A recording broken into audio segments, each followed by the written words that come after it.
By gaining access to this lucrative little tunnel at the end of Dire Mall East, you will always be able to mine 2 or 3 rich thorium veins.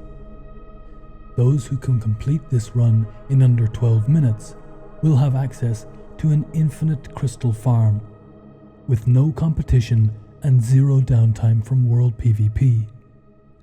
That's what makes this probably the most widely used Arcane crystal farm in classic World of Warcraft. Upon entering, jump straight off the balcony at this point. There are Grom's Blood, Dreamfoil, as well as Lashers to farm here. There are also 2 Dusty Tome spawn points in this courtyard. The other is in the southwest corner beside the big Lasher. As you move through the instance, you'll notice some satyrs in stealth. Use your Crimson Tempest and Rupture to bleed them down and heal yourself.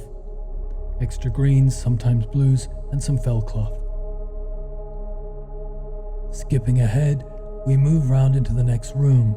It's important to note that there should also be a satyr here, but I killed him in my last run. There can also be a ghost mushroom spawn here, as well as in multiple places in the dungeon. Keep moving through this room. Make sure you kill the satyr in the tunnel towards Zevran's balcony, otherwise he'll aggro when you're in the fight. Legendaries like Thunder Fury or Sulfuran Hammer will always be in demand throughout the phase and for the rest of the life cycle of Season of Discovery. As the phases progress, your gear will get better and these runs will become even easier.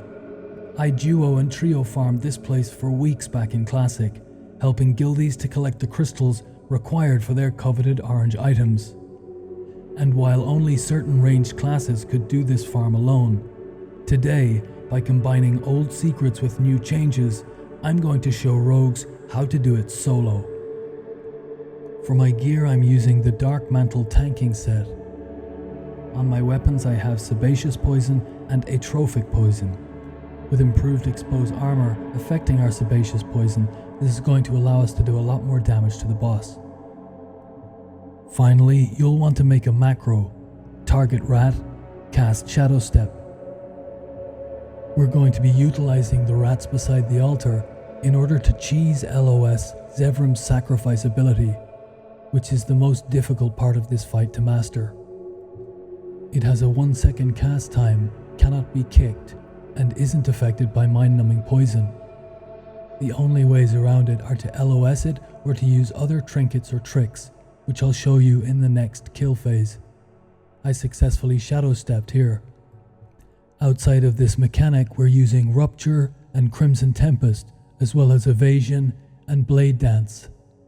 If you do get sacrificed, make sure that you have a healing potion ready. This is why it's important to always have Rupture and Crimson Tempest on your target. You can be healing as you're being sacrificed. I LOS'd his 3rd sacrifice, but as you can see, he can do multiple casts during a fight. For those of you who are thinking this is way too difficult or not going to be worth it, you'll see in the next kill why certain trinkets and tips are going to be useful and make it a lot easier. Keep your Rupture up, keep your Crimson Tempest up, keep your Blade Dance up. Okay, let's take a look at the second kill. I recorded this video 4 years ago with my rogue on Classic. Here I used the Ultra Flash Shadow Reflector Engineering Trinket to reflect his sacrifice back to him. I also used the Barov family trinket and a Masterwork targeting dummy. These combat pet trinkets allow us rogues to vanish without resetting the fight. Imagine if our Rupture and our Crimson Tempest are up on him now. We're self-healing as he's attacking the trinkets and the dummy. As long as one of these is up, you can vanish without dropping combat, using your vanish to dodge a second sacrifice spell. Combining these engineering items and trinkets with the self-healing, defense and attack power capabilities of the Phase 4 rogue gear, Zevran shouldn't be hard to farm consistently. Once you've killed him, make your way back to the courtyard, talk to the tree, Make sure you don't aggro any of the tree ants or mobs as you're running through the courtyard. Wait for the tree to kick down the door and make your way to the final boss room. The thorium tunnel is directly below this corridor.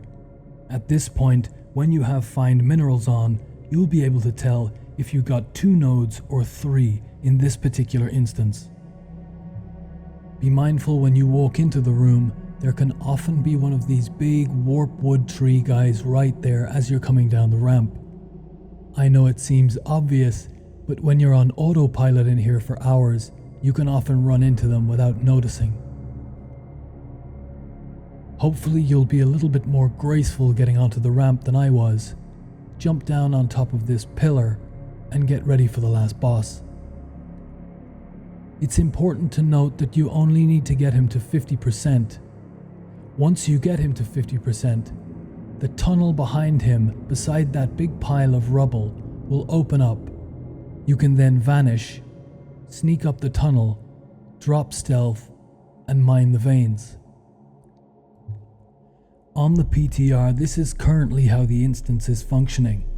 However, it's important to note, in Classic, rogues were burning him down to 50% and vanishing. They made changes to the instance, so that even once you had vanished, all the lashers in the room that he's in would aggro you and run toward you. You could still avoid full combat with the boss after you'd vanished, but the lashers would come running into the tunnel and kill you. However, because we have access to Crimson Tempest this time and the lashers don't hit that hard, I have full confidence that if this is the case, you'll still be able to dispatch them quite easily. I was more than a little late with my vanish this time. In fact, I got him to 50%, died, came back in, and attempted to kill him 3 more times before I realized the tunnel had been open since my first attempt. Yeah.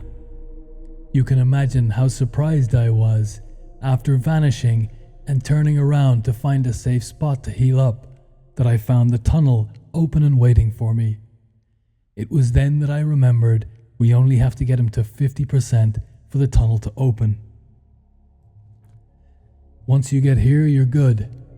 Just mine the veins, run to the top of the tunnel, jump out the little square hole, and then you're outside Dire Mole. Reset the dungeon and go again. When you're getting these runs to 12 minutes or less, any excess time can be spent doing a number of different things. While I would prioritize checking Dusty Tome locations, farming lashers is now a cakewalk for rogues with Crimson Tempest healing.